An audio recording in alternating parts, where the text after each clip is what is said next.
Hey everyone, it's Tennille from Paper Milkshake and welcome back to my channel. I've got a little project share for you guys today and I'm going to show you these 4-compartment loaded pockets that I made. So I was inspired to make these one day when I thought of sewing my own like pocket letter pages. You know, the ones that you buy are like for ATC trading cards that are 3x3. I just wanted to make one myself because I find those pocket letters really flat, whereas I wanted to do one that was really dimensional and that I could stuff with lots and lots of goodies. So what I did was I grabbed some of this beautiful pink mirrored metallic paper, backed it up on some really thick 350 GSM cardstock, and then I sewed these little pockets using some acetate, which you can just barely see because I've completely decorated the fronts of them, and I really love how they turned out. As usual, I reached for my favorite crate paper collection, All Heart, and I will show you what I have put in each of these pockets, and then I'll take you through the actual pocket itself. So I have included some sprinkles in here, and this roller skate came from some happy mail that Stephanie at Sweet Crafty Girl sent to me. So that's that pocket. Oops. The door slammed. It's a bit windy, isn't it, Clara? In here are some little, it's just the door closing. In here are 2 little Polaroids that I decorated. No, Daddy's at work today. Yeah, because it's Mummy's day off. Amelia's with Yaya today. These I just decorated with some puffy stickers and ephemera and some tulle on the top. Mummy's with you today. Mummy's with you. And then in here I have a Polaroid. Okay, I'll get you some cheese. One of those accordion. That's okay, it's broken, you can still eat it. This Polaroid accordion embellishment, and I'll link the video below in my description box showing you my tutorial on how to make these. These are so much fun to make and they're very pretty. Then I also have a video on how to make these little lollipops, which Crafting with Lilla and Stephanie from Sweet Crafty Girl also made. She was inspired by my video to make their own, and I love their interpretation of it. Papa's at home today. Okay. And also have a video on this one. Some just a little shaker, Dear Lizzie, She's Magic Polaroid. So cute. And then I have this library card, which I've also decorated with She's Magic, which I also have a video for. Wow, I seem to film everything that I make. And so this is the pocket itself. So once my recipient takes out all the goodies, this is what she will see. So I decorated mostly with All Heart ephemera, except for these butterflies that I made and added some clips. And this camera is from the confetti collection, but I just thought the black and white of that camera, the monochrome of it, just works really well with All Heart. So each of these pockets are gusseted with some gussets that I just glued together and folded using some vellum. And vellum is actually quite a good option because it gives it a lot of flex. And you can, like, I've done 2 folds in these gussets, but if you do 3 folds you can make them even more dimensional. So yeah, I really like how this one turned out, and I really like the decision to go with this mirrored paper. Now let's try and remember where I put everything. So let's pop it all back. Have you finished? Well done. Put this one went there. No more. You ate all your toast. What a great job. Thank you for letting Mummy film while you have breakfast. That was a good job. Oh, did you want the cheese as well? I made you the cheese on toast. Let me get you the cheese on toast.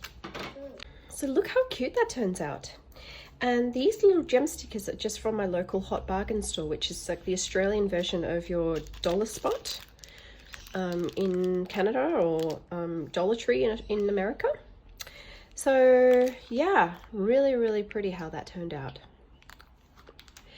So then I had so much fun making that I decided to make a second one. And this one is slightly different to this in that this one has the pink mylar acetate also backed onto some cardstock instead of using the mirrored foil. Now this one just has a little bit of shred stuck in it. So let me go through each of these pockets. Just putting that one aside for now. Just going to try and make it all fit there. In the top pocket I have a couple of tags and Polaroids that I've decorated. That little beautiful peach is from Dear Lizzie, She's Magic.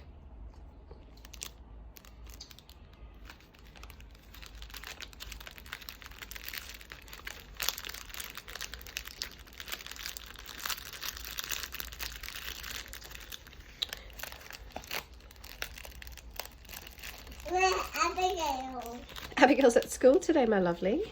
Abigail's my niece. Yeah, she's in school. Yeah. Two more really fun all heart tags here. And here's that camera again. It's so cute. It's like the baby version of this camera, but this one's from the confetti cardstock stickers. So cute. And so is that ticket. That ticket's also from cardstock. And these glitter spots are from an old Dear Lizzie collection, but I can't remember which one it is. It's like leftover, maybe Fine and Dandy, but I can't really remember. Now this one doesn't fit too well in the pocket, but it's a bag topper that I made, an all heart bag topper with that gorgeous Martha Stewart doily that I love, which I pretty much make all my all heart bag toppers using. Another one of my lollipops, and these ties are from Daiso, the Aurora bag ties. And then the other two items that I was able to fit in here are just a couple more tags there, and another little shaker Polaroid, Dear Lizzie shaker Polaroid that I made. So taking everything just out of this one, I will show you the structure and how that is different to this one. So I thought I would experiment with using acetate instead of vellum, because the vellum you can actually see, even though I've decorated it so much that you can barely see it, you can see that with a vellum gusset you will see that peek through. So then I decided to use a clear acetate instead, and I don't actually like it because it's a little bit too stiff. It still works structurally, but yeah, my darling. Okay, that sounds good. They actually end up a little bit too stiff, you know, like they don't open readily, whereas the vellum one opens really easily and it's very soft. So I'm going to make a few more. Okay, I'm going to make a few more, but I'm going to stick with the vellum or some other kind of softer medium. Maybe even acrylic would work. Okay, all right, darling. Because I just don't love the acetate. Now this one I decorated with mainly everything is all heart except, you finished. Everything is all heart except the gems and that Maggie Holmes bow. Okay, and this one, Boss Babe, is from My Mind's Eye Gal Meets Glam. What's the matter? What's the matter, sweetie? Oh, have you finished your breakfast? So I'm just going to pop everything back in their pockets and show you guys one last time how chunky these beautiful loaded pockets are. Oh, sorry, I forgot to explain. After I put the gussets on each side, I then sewed the bottom of these pockets. And with this one, I actually made some rounded corners. So, yeah, just going to put everything back in. Yeah, see, even with like placing like the goods back into the pockets, it's actually too stiff to slide in and out easily. So definitely a lessons learned for me. Whilst it looks pretty, the acetate is not going to be as good as having the soft vellum gusset. So if you're going to do this project, guys, I encourage you to either use some soft vellum to make the gussets, or something a little bit more flexible, like some soft, like maybe some acrylic. You could even just use some pattern paper or just normal cardstock paper. That would work just fine. There's no reason why you would need to use acetate unless you want to really keep it completely transparent, which doesn't matter because, as you can see from both my pockets, I fully decorate the fronts of these pockets so that you don't even see what's behind the pockets or what you use to make the gussets out of. So one last look at how chunky they are. They're just beautiful. I know that my recipient is going to love these. Okay, so that's that one and this one here. And I do like this mirrored one a lot more, so my next one will be made out of this mirror cardstock again, I think. Now stay tuned, guys, because I'm going to film a video, process video on how I make these, so I can show you step by step on how they're done. If you like them, give them a thumbs up, give this video a thumbs up and subscribe. As always, I really appreciate your support, and I'm going to be filming a lot more videos in the future to keep up with my content. And I also have some really exciting news to share with you guys in the upcoming video. Have a great day, guys. Bye.